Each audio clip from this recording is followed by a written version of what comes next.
Okay, we may be live right now. Okay.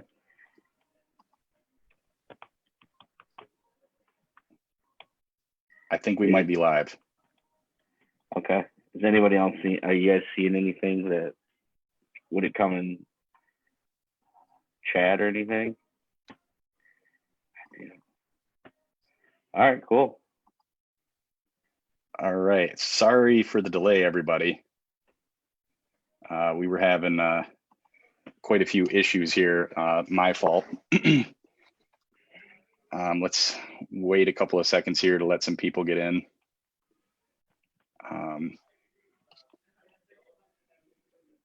Okay, I think it might be working now. If it is working, if you guys could please let us know in the comments that you're out there and you're hearing us.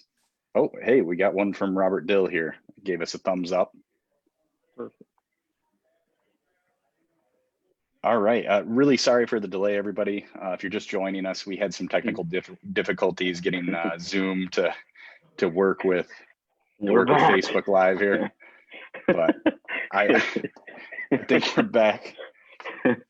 Hey, but look, Matt's starting off with a laugh here, which is a good change from, I don't know if you remember the last time we did a live video, Matt. You look like, I thought it was almost like one of those like hostage videos where like you were sitting next to me.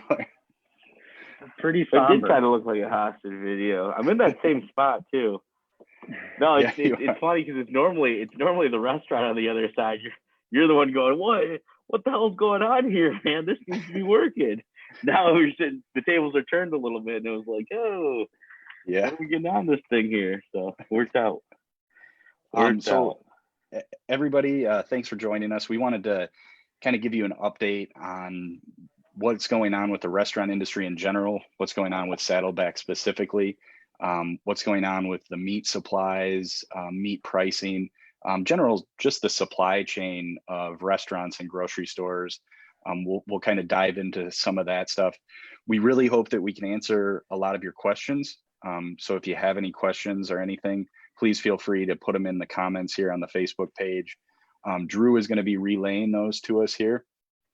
So my name's Travis Stoliker. I'm one of the co-owners of Saddleback Barbecue. I am Matt Gillett, co-owner of Saddleback Barbecue. Hello, I'm Drew. I help out with the marketing. I'm at home also. That's why I'm not wearing a mask, just in case anybody was concerned about that. So I just wanted to dive in and I'm going to be acting as sort of a moderator or interviewer, I guess, and kind of asking Matt some questions here. That was the format that we thought. And Drew here is going to be our Jamie from anybody that watches the Joe Rogan podcast. He's going to be pulling things up on the Googles and whatnot here. So Matt, could you just kind of start from the beginning here? What have you seen from the beginning? It's really specifically talking about the supply of food, how we've had to navigate that, and how it started at the beginning. Yeah, well, obviously when the pandemic started, there was other concerns than just food and supply. We were dealing with a number of things. Even just searching for business was one of it. But our first couple of items that we kind of saw some issues were our beef ribs and our collard greens. Using a couple different distributors, typically we're able to find a solution from one of them. But the beef ribs kind of went off, and we were okay with that. That wasn't something that was, in our top of our sellers. But the collard greens was a tough one for us because that was one of our, one of the sides that I think we took a lot of pride in, that was a good seller for us and it had a good following. We chased it around from kind of both purveyors, and it just became too much from not having it in stock to having it in stock to getting it back 1 week, and then later in the week we can't get it back in. There was no real reason for it at the time. It just started to kind of, it just seemed weird for the all things mixed in together there. So almost immediately we started seeing supply chain issues. right? We started not being able to get certain products, started having to adjust and make some really difficult decisions there. Where are we at now, Matt? Like, I think most of us, from the kind of being quarantine side, we're trying to get things at the grocery store. We see things that are out of stock. And how has that affected the restaurant industry, and what are you seeing currently? So we're on, my two contacts are my two main two purveyors, and we're on the phone, gosh, at the high times twice a day. So, and for a good period of time, and just catching up and seeing where things are changing in this ever-changing market. Right now, we're week to week, day by day. I mean, it's really weird. We read all the same things that everybody else does, see all the same things, but when push comes to shove, it seems like it's about 24 hours before our order is supposed to be placed when we start seeing, are we actually going to get a product in, or are we not going to get a product in?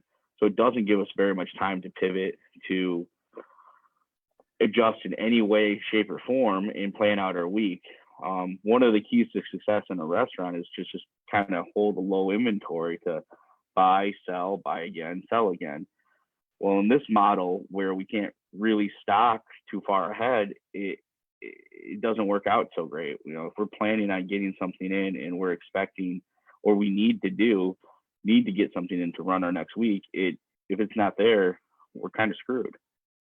So one of the things that I don't think a lot of people understand, and I didn't understand before being in the restaurant industry, is how the pricing of products at a restaurant generally works. There's kind of a 30% rule. So usually about 30% of your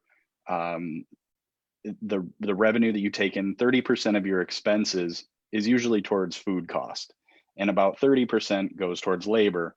And then you usually have about 20% that is for all of the other overhead, rent and whatnot. We actually run about 24% on the food cost side. And that's because we kind of run a 24/7 operation, that we have a lot of people running the smokers, and we generally are a little bit higher on labor. So the reason why I'm explaining this is because when food prices go up a lot from the places that we buy it from, that directly impacts either our profitability or the price that we have to charge for customers. Matt, I know that there was a recent example with brisket. Could you kind of talk about what we saw about a week or two ago with those prices? Yeah, so that product in particular came in during the pandemic at what I consider a low cost. And for no reason, it was just dramatically lower. So we were pretty ecstatic. We actually stocked up a little bit on it, planned a little bit further ahead to take advantage of it. Seemingly after that, it pretty much doubled. Like, I think 5 days later, it just doubled out of nowhere. Stayed steady for about a week. But by the end of it, in the current times, it's about 4 times the price that we initially had gotten it in at, which is way over the top, to the point where, we would take a loss at that point, even if we sold all of it. So as I recall, it was about 2 weeks ago that we bought 8 cases of brisket, and it was in the neighborhood of $1,500. The next week, it went up, it doubled to over $3,000 for that same 8 cases of brisket. And then what happened this week with brisket? Well, first, we don't have, there none came in. But if it were to can't come in, it was priced at even higher than that. I think my last price would have been a shade under 8, and that's way higher than what we normally price it at. I think our 3rd-pound brisket is $9, right? Yeah. So to put that in context, because how restaurant prices work is it's a function of your food cost. If you need to have, in order to make a profit in the restaurant business, your food cost needs to be about 30% of the price of the product. In order for us to sell brisket and actually make a profit at this, we would need to charge, I just off the top of my head, I think it's in the neighborhood of 16, 17 bucks for a third pound or higher. Does that sound right to you? I mean, yeah, once you think about shrinkage, waste, seasoning, the whole 9 yards, you put all that, you bake that in the cake. I mean, I think that would be bottom at end of that. Could you explain shrinkage for the people at home? Yeah, so when we buy something like brisket, I guess is an example, it might come in at 15 pounds, the whole brisket in itself. When we actually cook it, fat renders out of it, it loses some size, which we call shrinkage. And maybe it drops by, half. So even though our front line looks really good, like maybe let's say $3 a pound, by the time that we actually eat that finished product, it might be at $6 a pound because we've lost half of it. So those are the numbers that we have to work with. It looks really good at the beginning, but when you actually get to the end of it, it's not as great. So when we actually are serving you a third pound or a half a pound, that could have actually started off as a full pound raw. Yeah. Hey Matt, one of the comments just brought up something that I know you've been thinking about a lot lately. They talked about possibly going to local farms to supply our meat. Can you talk about some of the issues as far as supply chain goes with that? Sure. Yeah, we've explored that, and honestly, I have a short list of farms to reach out to and try to talk to them and see kind of what their situation is and if there is a workaround. There's a couple things that we have to consider in this. Is one, that we as a restaurant that sells food to a customer, our meat products have to go and be USDA certified. So they have to go to specific, don't know a better term, kill floors and be stamped with a USDA tag. And we have to have documentation of that, especially if we're getting it locally from a local farmer. The problem is that right now, a lot of these places are backed up. Now, whether it's a commercial, like a huge plant facility where a Cisco or Gordon's or something like that might grab their food from, or if it's a local place. The problem with right now is that everybody's in that same kind of boat. If you have a hog or a steer that you want to process, now's the time, because all of the fear going around. So some of these I've heard are backed up all the way till, I've heard fall, and then even today I heard from somebody that even into 21 they're backed up with reservations of when to bring your animal in. I might be wrong, and I'd love to hear from you if you have openings or if you know somebody that can do it in the process where we could use it. But that's one reason. The other reason is that when we take on a whole animal, we have to utilize that whole animal. So when it comes to brisket or ribs, brisket, for example, steers only got 2 of them. So although we've paid for this whole animal, we've slaughtered it, we'd have to grind, we'd have to sell steaks, we'd have to do a ton of different things to utilize the animal 100%, and that would be our goal. It's not that we couldn't do that, but it wouldn't be a solution for just brisket. Like if we wanted to run a restaurant where we were utilizing the whole animal and really chef driven, that would work. That's a possible solution. It would be a lot of work for us to manage and what I would say ethically use that animal in a way that we can be profitable, or we can serve our customers properly, and honestly do justice to the animal. Yeah. So I think that's one of the questions that people have is, what happened that caused this supply chain to kind of seize up during this time? And why do we find ourselves in a position like this now? Well, it's tough. I mean, I spent last night kind of reading back and looking at some articles that had been written and try to get a better grasp on it.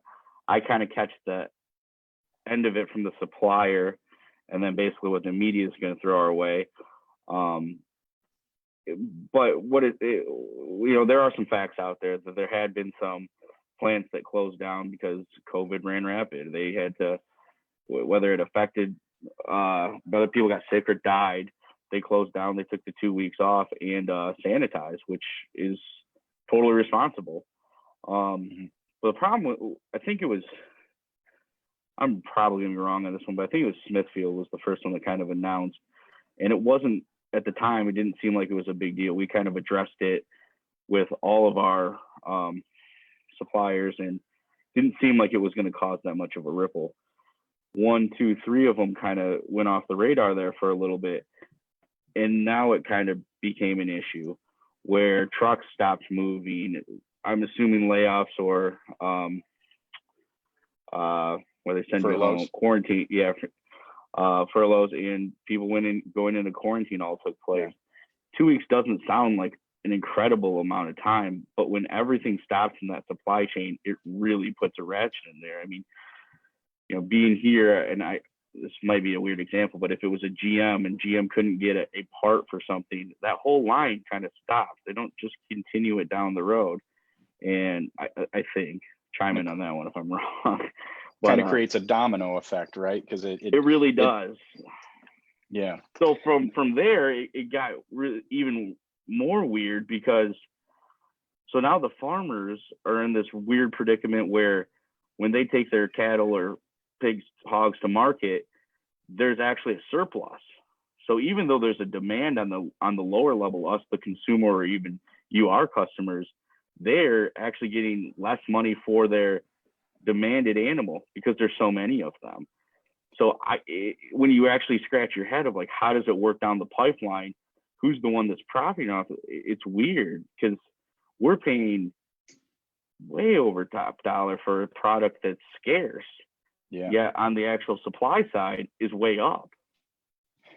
I was pulling up some of the numbers for brisket pricing, and it looks like, based on your notes, Matt, that back in April 21st, we were buying at about $1.80 a pound, and now even if we can get it, which right now we're having a very difficult time getting it, it has jumped up to $7.50 a pound. So almost a huge increase from 179 to 749. And just not even being able to get it. Sure, and the supply side of that is that if you're the lucky ones, hey, you win, give me that money. So it's a weird one. What steps did Saddleback take over the last, say, 3 weeks in order to address that? Because I know we heard the rumors that this was coming, and then the news articles starting to say that it was going to happen. I know we made some moves. Can you kind of walk us through some of those moves that we took? Yeah, I think our strongest move, to be honest with you, was being open. We already have the communication lines with our vendors. We're already in a working relationship. We already have deliveries and payments and stuff like that are already circulating. So that, I think, was our first key. And the only reason I bring that up is that right now there are a lot of non-working restaurants that are trying to come online, and where they fit in that whole juggle, I don't know. But we had some of those in line already, which was good.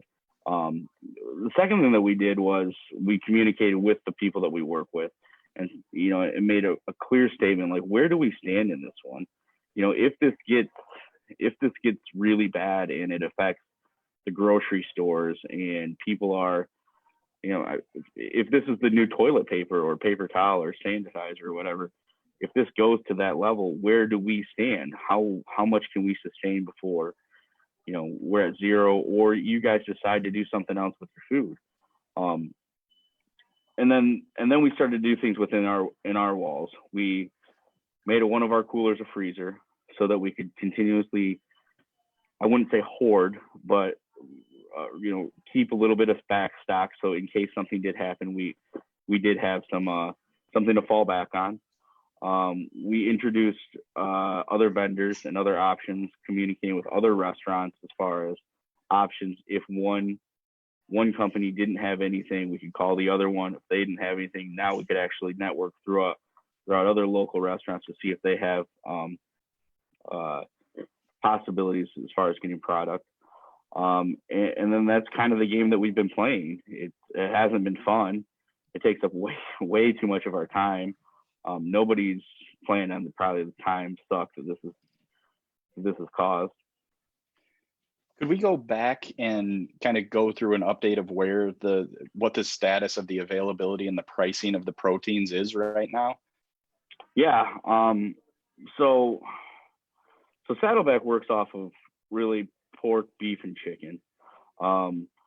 Regardless of the cut, those are really the three main proteins that we use. In the area of beef, brisket and beef rib are 1 and 2. Now we've already eliminated beef rib. We did that earlier. But brisket right now has been at pretty much a standstill or a zero in inventory for I think the last 2 order cycles, so probably the last week. There has been substitutions that have been offered, but that's when kind of the quality becomes a question mark, and how far we're willing to go. We can talk about that a little bit later. But pork, we utilize our ribs and our pork shoulders. I think we're running on 2 weeks now where that's kind of been zero have came in. The last time we received fresh ribs, I think we attempted to order 20 cases and we received 7. And that's the last time we've seen the actual spec of ribs the specific spec that we've been accustomed to since day one. And when you say spec, Matt, what you're talking about is there's different grades of meat, and we generally buy, when it comes to beef, we buy the certified Angus beef, which is a higher grade of beef, and then we buy higher grades of our pork ribs and pork shoulders. And you're talking about, well, now we're not able to get that higher grade, so in some cases we're having to make this really difficult decision between, do we buy a lesser quality product, in our opinion, versus the quality that our customers and we typically expect, right? Yeah, that's definitely part of it. The other part of it is just a sizing issue. If you can think about our traditional baby back rack of ribs that we serve, it's a pretty meaty back of ribs. We could actually get maybe a very comparable product that is just a smaller rack. Well, what do we do with that? Even if it's the same grade of meat, our customer base has been accustomed to this certain way that this rib looks, the way that if I open up my takeout box, this is my expectation for it. Even at a smaller product, just the size alone, that's something we have to consider. Like, is it worth keeping that on the menu? How do you adjust pricing for these things? So specs are really important. So even going back to the local farm question, one of the advantages to using a larger retailer is they are big on the specs thing. They can get you, pork ribs, chicken wings, I guess is a really good example, that are relatively the same size throughout. So cases of those.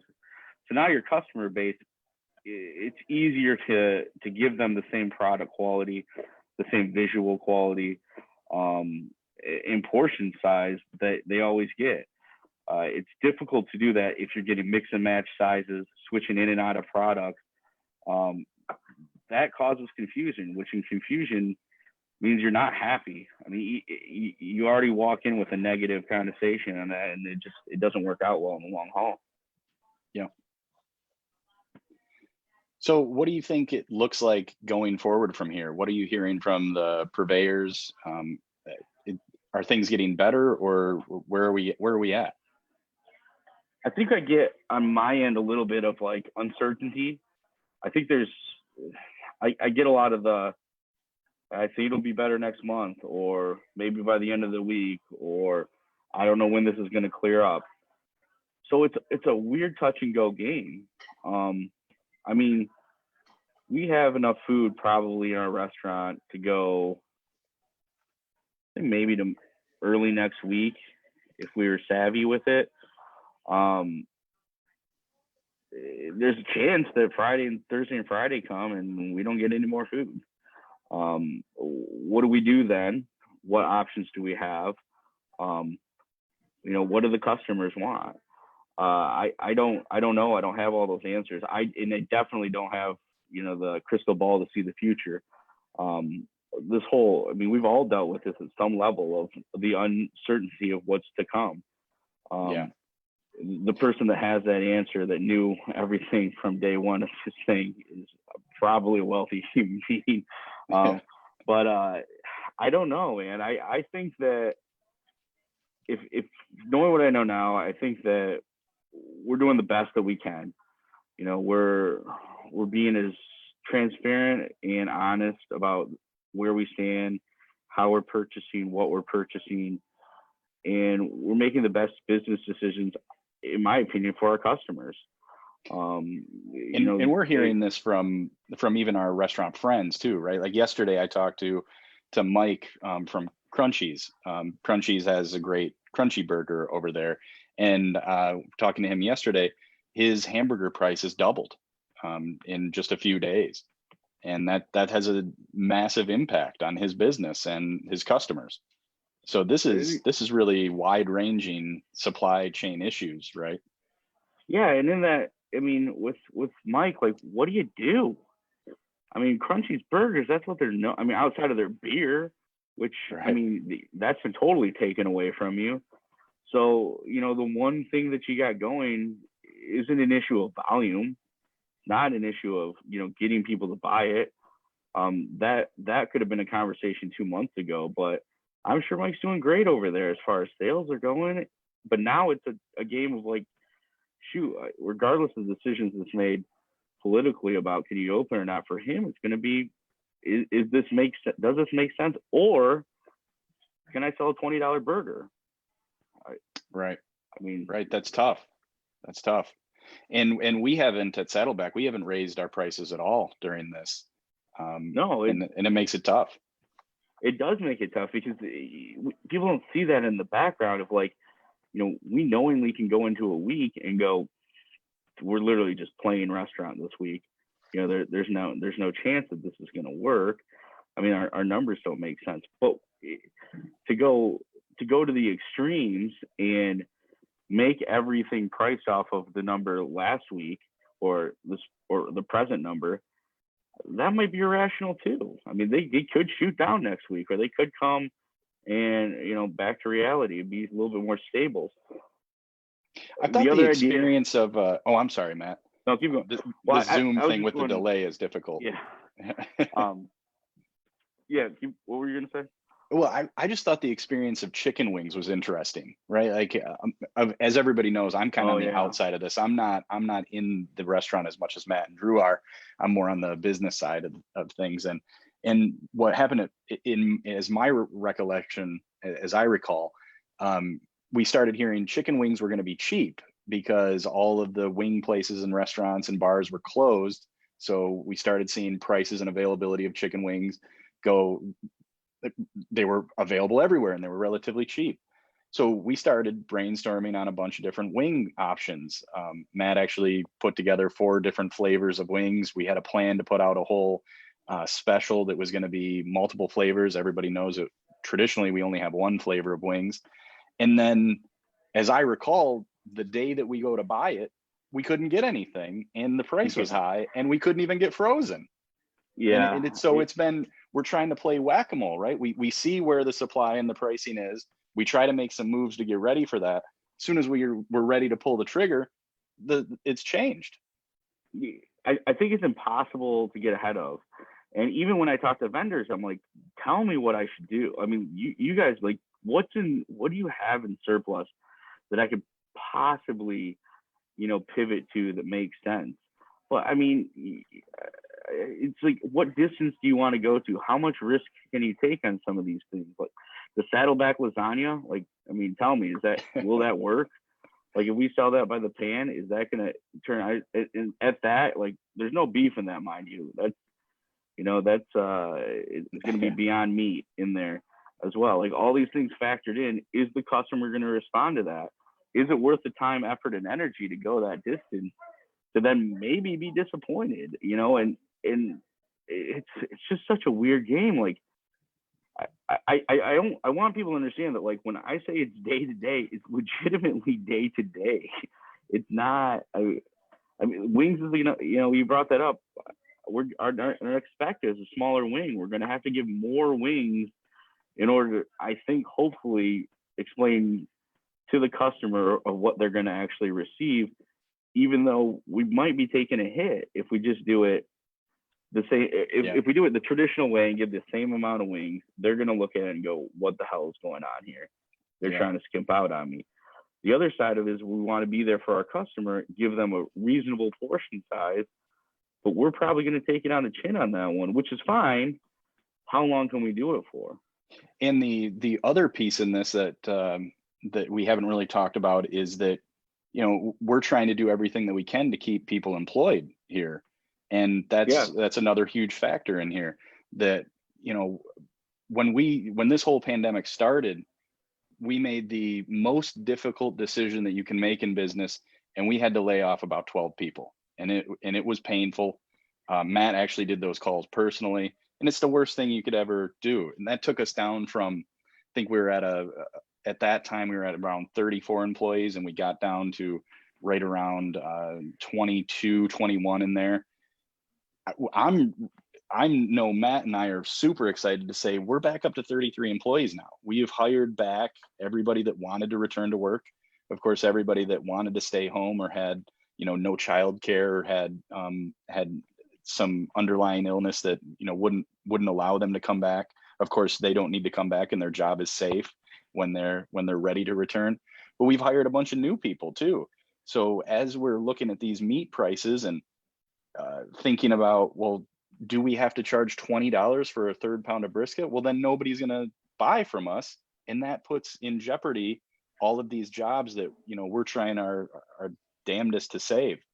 It's a really difficult and weird position that everybody's in right now. And of course, when we talk about this, we're not just talking about Saddleback. We're talking about every restaurant is going through these very difficult, and every household is having these same very difficult considerations to make. It's tough. Matt, Yeah. one of the, oh, sorry. Go ahead.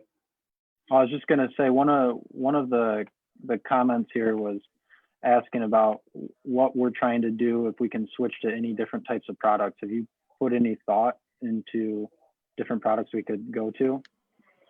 Well, you know, that's part of it, is that we're constantly looking for those things, and we'd love feedback. We've considered anything from, you know, like the fried chicken sandwiches to, I think pork belly burn ends is something that we're really thinking about putting on the menu for the foreseeable future. You know, we had done pasties for the last few weeks, and I think we're going to pause that for a hot second. But the problem with it is that it's exactly the whole thing that we've talked about. Is we have to find something that we're just not here one day, gone the next. You know, we need it to be something that we can stock for a little bit. Otherwise, it's just, I don't think we can sustain quality for long enough. I mean, it's a lot. We have great customer base, and we want to make sure that we can reach, supply enough so that, you know, we don't put these things out there and they're just gone and we look even worse. I don't have a great answer for that one. But suggestions are welcome, you know. And I mean, we've talked about looking at Beyond Meat or Impossible Burgers to see if there's any availability there, where we can use kind of some of the meat alternative products that we've used in the past too, and we think are a pretty high quality product. But I mean, one of the things we've been asked several times is to do the rib sandwich again. And Matt's been really concerned that we won't even be able to get the product if we run it as a special, right, Matt? Yeah, I mean, on our end, it's not just us turning on the light and saying special. You know, we operate 2 different locations. We have all of our ordering platforms that we have to go through to change everything up. We've got to communicate with all of our staff. We got to make sure we have all the items at both restaurants. It's not as easy as what it was 5 years ago. We can't just, 5 years ago, I'd walk in the restaurant. If I were to run brisket nachos, I ran brisket. You guys know I'm a nacho hater, but yeah, but something similar. You know, it was that easy. It was that, a Facebook post. Maybe we get a few people in there, but we weren't changing the world at that point or anything like that. Not that we are now, but now there's a lot of stuff that goes into that. So when we make a jump like that, we want to make sure that it's a jump that, you know, we can do well.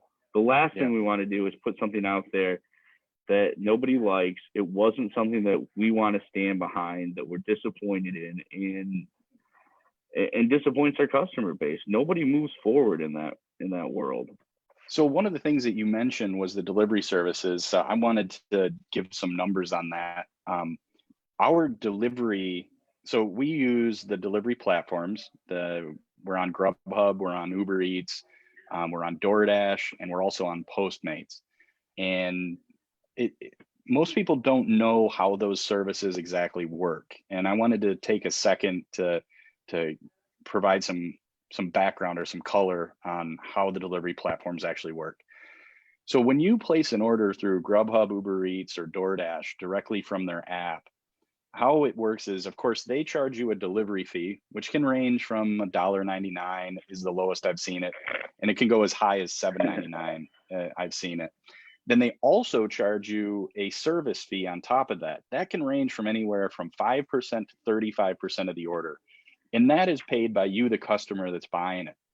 What you don't see is that on the other side of that, they charge the restaurant, Saddlebacks and all the other restaurants in town of the world, they charge anywhere from a 35% fee to a 20% fee, depending on what you can negotiate based on the size of your brand and how many deliveries you're going to do and kind of how good you are as a negotiator.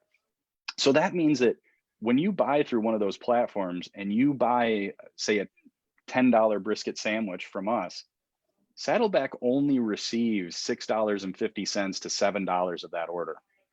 Now, when we're talking about these food prices going way up, that means that you can just do the math.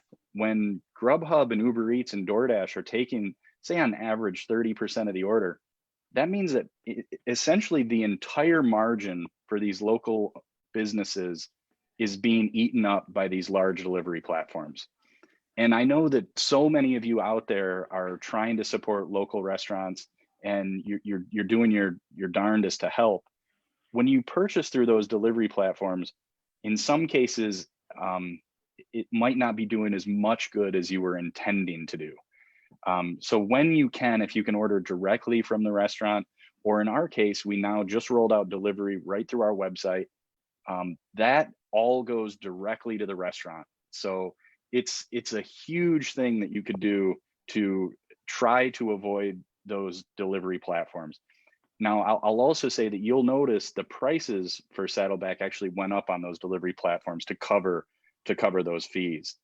And it was tough for us to do, but we needed to do that, and we encourage you to purchase directly through our website instead of those delivery platforms. Drew, what are you seeing over there, buddy? I had a question about what if we have any update on the status of the 4-H auctions, and then there was a second question about whether or not big purchasers are getting preference with scheduling with USDA butchers. So I don't know if either of you guys have thoughts on either of those questions.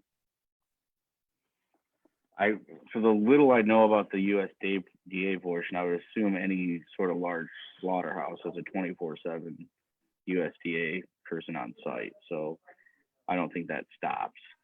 I don't think there's any treatment on that. I think the smaller ones that have USDA capabilities, maybe the USDA person shows up 2 days a week, so they schedule those kills on those days, and then everything else on the opposite day, something like that. What was the other ones? 4-H, I've got no idea. I can't imagine that happening.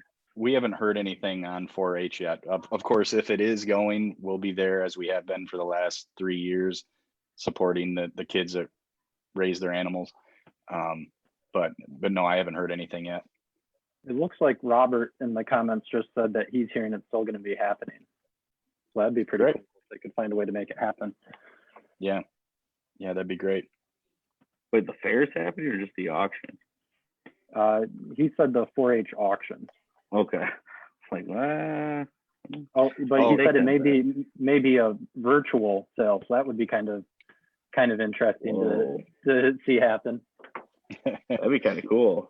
Yeah. Make sure to test your live stream. Yeah, no kidding. Delayed bid. Yeah. Wait, that was 5 minutes ago, man. That's not the price I wanted. Trav, I think something that might be interesting for you to talk about a little bit is just our online messaging, just because I know that's been taking up so much of your day. And I know a lot of times people think that those are bots on there when they're talking to you. So yeah. How much of your day and how many questions a day are you answering? Oh, so Drew and I, well, actually maybe step back a little bit, and you know how I go off on tangents, Drew. So rein me back in when I go too far. But rail him, Drew. Yeah, one of the first things that we did in order to save jobs at Saddleback was when we had to make that terrible decision to lay off some people so they could access their unemployment. We pivoted the company. So Matt immediately became the general manager of the Okemos store. All of the managers and supervisors and marketing people and catering people, they all went back into working directly in the restaurant. They were washing dishes again. They were running food, everything. It was kind of all hands on deck. I know Matt and Drew and Nick and Cam and Justin and everybody was working, 40, 50, 60 hours a week in order just to keep everything going. Well, at that point, I had kind of got sucked back into doing a lot of the marketing, doing a lot of the engagement with people sending in emails or doing chats or Facebook messages or all the different ways that people can interact with us now in this modern social media age. So looking at some stats, before all of this happened, we would do an average of about 130 engagements with people every month.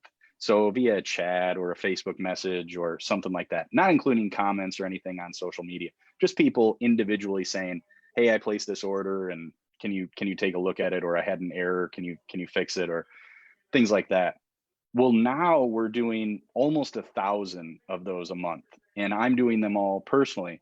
And what just dawned on me last week is that now I'm essentially the front of house.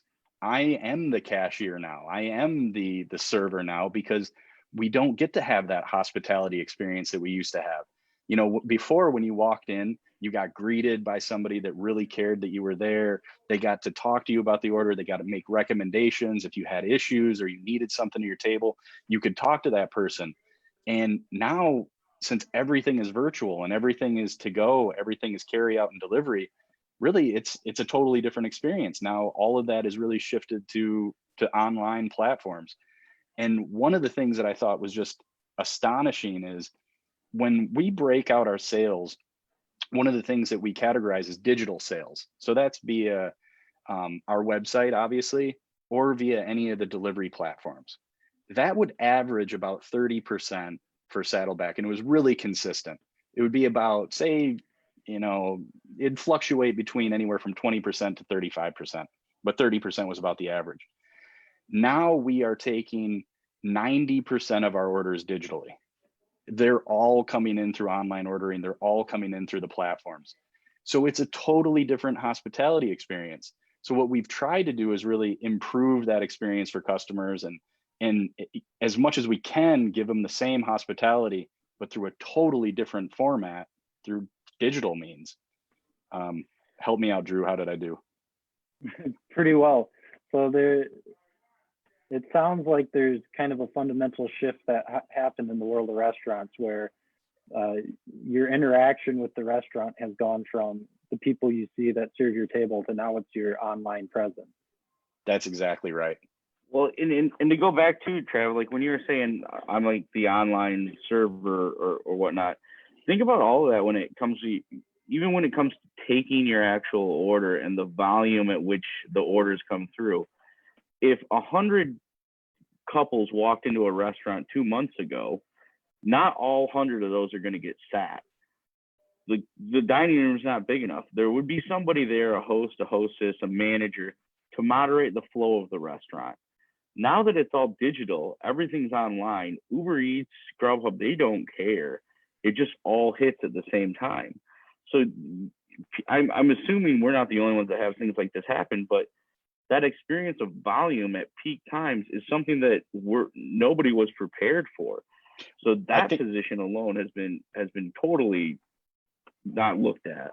I think a great example is your experience at Red Lobster this weekend for Mother's Day, right? And our friends at Bad Brad's. Yep. Yeah. I mean, the classy guy I am, the Red Lobster Mother's Day ultimate feast that we enjoyed yesterday, and they did a great job of putting that together. But I mean, they had just some extreme volume, and I don't think it was anybody's fault. I think that I had a 45-minute window to get my food, and I thought that was reasonable.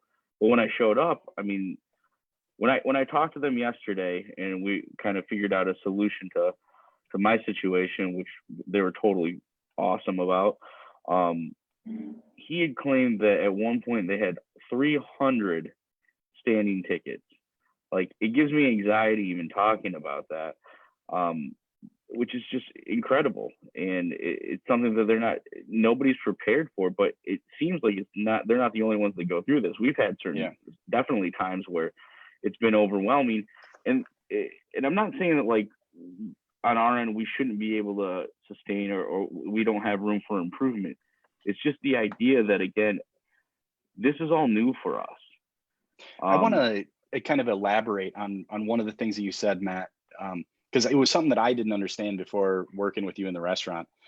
When I would walk into a restaurant before, and say it was Friday at 6 o'clock, and I saw open seats, I would say at the hostess, I would just wonder, well, why am I not being sat immediately, right? And the hostess would they would weight things. Well, now after being in the restaurant industry, you've taught me why that is. Well, you don't seat people immediately if the kitchen can't handle the amount of orders that's about to come in, right? If people are coming in and you just, in your example, Matt, 100 couples come in and we sat all of them immediately, that means all of those tickets are going to flood into the kitchen at the exact same time. And that's kind of one of the roles of a hostess and your manager and pacing things, for making sure that you're not overwhelming the kitchen. You're not overwhelming all of the different levels in the restaurant. What I think Matt is referring to is, now in this online world, it's totally different, because we have an empty restaurant, no customers are inside, and all of a sudden the kitchen starts getting tickets one after the next because it's all just online. So we can't really handle the pacing, or we don't have the same tools to pace out how a meal is actually served or ordered. It's just flooding the restaurant. So we might have a period where we don't get any orders. Then at 5 o'clock exactly, we literally might have 100 tickets print at that exact same time. And that was one thing I didn't really understand before being in the restaurant industry, that I'm not sure if other people knew either. Yeah, it's a different thing, and hasn't gotten worked out, and I don't think that any restaurant has it worked out. But it does put a little bit of light on kind of it exposes some of those roles for better or worse. And we were talking about it the other day. It's the little things that are missed that would be an easy rebound if you were sitting at a table. Like, hey, I ordered Diet Coke, not regular Coke. That's an easy fix. Oh, I'm sorry, I must have hit the wrong button, or I must have used the wrong thing, and you just go swap the thing out. It doesn't ruin your total experience. That it doesn't apply. Now, though, if you paid the money, it gets shipped to your house and it's a Diet Coke and you want a regular, you're furious because nothing can go. I mean, you're screwed with it now. You're not getting your regular Coke. You got to be stuck with the diet. Your money was not spent. I think that rolls right into what you get on chat is sometimes just that frustration. And it's not that anybody's doing it on purpose. Clearly, it's just that was normally something that a small blemish on an experience that went overlooked because it probably should have been overlooked. But now we have to be so attention to detail oriented because there's no rebound. If it's a shot miss, it's literally a shot miss. It's going the other way. Drew, have we got any other questions from the viewers? Not in the past 5 minutes. Okay. 5-10 minutes. Yep. there's some people talking about how it's interesting because you don't think about that bottleneck when you can't see all the people in the restaurant. So when all the Right. orders are coming in online, it's difficult to see why your order's taking so long. And I think sometimes we're stuck in the restaurant's perspective, and it's interesting to hear a customer's perspective on that. Yeah, definitely. Well, I mean, in that world though, like Trav and I have talked about this in the past, like what's in the best interest? Is it the time that the order is actually delivered to the customer or the product in itself? Like if you wanted the food at 5 o'clock, is it better that we make it at 5:20?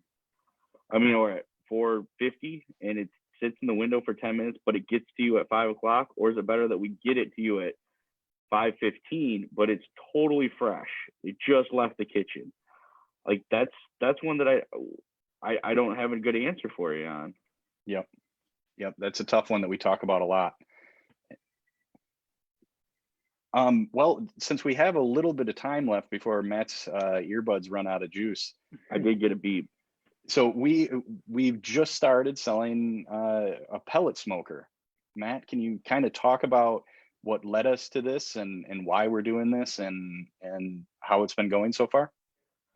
Yeah, a little bit of background on it. We've always kind of been talking about different sort of things that Saddleback can do to kind of get the backyard griller active. I mean, for the longest time, we get the weekend warrior to come into the restaurant and give us an update on what they're doing, how their brisket's turning out. Sometimes tell us theirs is better than ours and vice versa, which is another story for another time. But it's something that I've always loved to do. I mean, clearly part of why the restaurant is here because of some of those things. And we always were dancing around with the idea of introducing something to get people more active and get them an opportunity, kind of a platform to show what they can do and give everybody better ideas and kind of create this space where grilling was cool. So we've decided last week, we Yep. decided to bring in a line of smokers, pellet smokers, and start selling them through the restaurant. It's a Z Grills model. It's a 1000E. Is that correct? Did I get Yep. that? I always mess up that last letter. It's a pellet fed smoker. It's an awesome product. It has great smoking surface area. It's the one that I pretty much use at home. Great results. And we also have a smoker group that we are part of. And we communicate through, share pictures and projects that we're working on, and kind of give tips and tricks on. And we're going to have some more training videos and tutorials and going up on that group and going up on our page. So I think one of the things that Matt's really been interested in for a long time is trying to expose the art of smoking to as many people as possible. And this is the next way that we're going to do that. And the community has already been incredibly supportive. I think yesterday we had somewhere in the neighborhood of 40 pictures and posts on our group of people asking, hey, how do you do this with brisket? How do you do beef ribs yesterday? Do you wrap them in butcher paper? It's some really in-depth, some in the weeds barbecue stuff that's happening on that page. And it's been cool to see. I think oh no, go ahead, Matt. One of the things that, you just sparked for me is that we've always had a difficulty communicating how we do barbecue to the person who actually wants to do barbecue, because we're using huge commercial grade smokers. Like nobody has that in their backyard. I mean, if you do, you're a pretty kick-ass guy, or girl, but nobody has that there. I mean, most people are smoking on a pellet or a charcoal fire or a gas grill. So we needed a way to communicate with our customers, their fan base, in a way to explain things on, I think, their level, maybe better way to say it. Yeah. Drew, how has this whole pandemic been for you as it relates to Saddleback? Kind of giving a different perspective here. Yeah, it's been pretty interesting. So when I first came to Saddleback, it was strictly restaurant work. And then my role sort of changed. And then I ended up doing a little bit more marketing and catering and product development. But then as soon as Corona switched or hit, it kind of forced everyone to be in different roles. and that I was no exception for that. So I was running the smoker, opening the kitchen, all these things I've never done before. But now I feel like in the end, it's made me more knowledgeable about every aspect of Saddleback, and I think it'll actually lead to hopefully better marketing in the end, because the making the post will be easier because I actually know what's going on the smoker, and it's not me needing to run to Nick or Matt every time I have a question. I actually know some things and tips and tricks about smoking. So it's been pretty cool, and it's led to more of a passion for the food. Yeah. So you've been working on a new sort of a minimum viable product, an MVP version of one of the products that you've wanted to launch for a long time. Do you want to tease that at all? Yeah, I don't know. I think they're out by Matt. Matt, are they right next to you there? That was a bad one. Drugs, rubs. So this is something that Drew has been wanting us to do for a long time. Drew was the guy that was responsible for actually getting the barbecue sauce from just an idea to actually bottled and in retail stores. And he's really our manager of special projects and works on product development and gets things out there. And for a while here, he's really wanted to package and distribute our rubs. And he is working on a project right now to actually get these out there. And that's what Matt's holding there. So soon we may have some barbecue rubs that we can, the same ones that we use in the restaurant, we'll be able to sell you directly so that you can use it on your own pellet smoker, your own grill at home, whatever you want to do with it. Yeah, we're at least I'm pretty excited to try this out, see how it goes. We're kind of trying a bunch of different things right now, from the pellet smokers, the new group, to rubs. But if anyone has any suggestions on names or anything for the rubs, we'd be happy to hear those. Mr. Lee, one of your big fans, he just said he'll take a kilo of rub. Yeah, I think we'll have a little bit of more education to do with the pork rub to get it out there to people, because everyone knew they liked the sweet and savory sauce, so that made it a little easier to start with. But I don't know if everyone knows exactly that's what goes on our chips, and that's what makes them taste so good, or that's what goes on the ribs to make it taste so good. So it'll be the rubs, an interesting. Not the sweet and savory sauce, right? The rubs, yeah. Yeah. I suppose we should probably, if we've got a few more minutes before Matt's headphones die out there. The other thing is, today we delivered another 100 kids meals to as a part of the Lansing School District that went to kids in need that needed food because the schools are closed. Thanks to Gabrielle Lawrence for connecting us with the Lansing School District to distribute that. It's been overwhelming to see all of you guys, all of our amazing customers, donate to children that need help.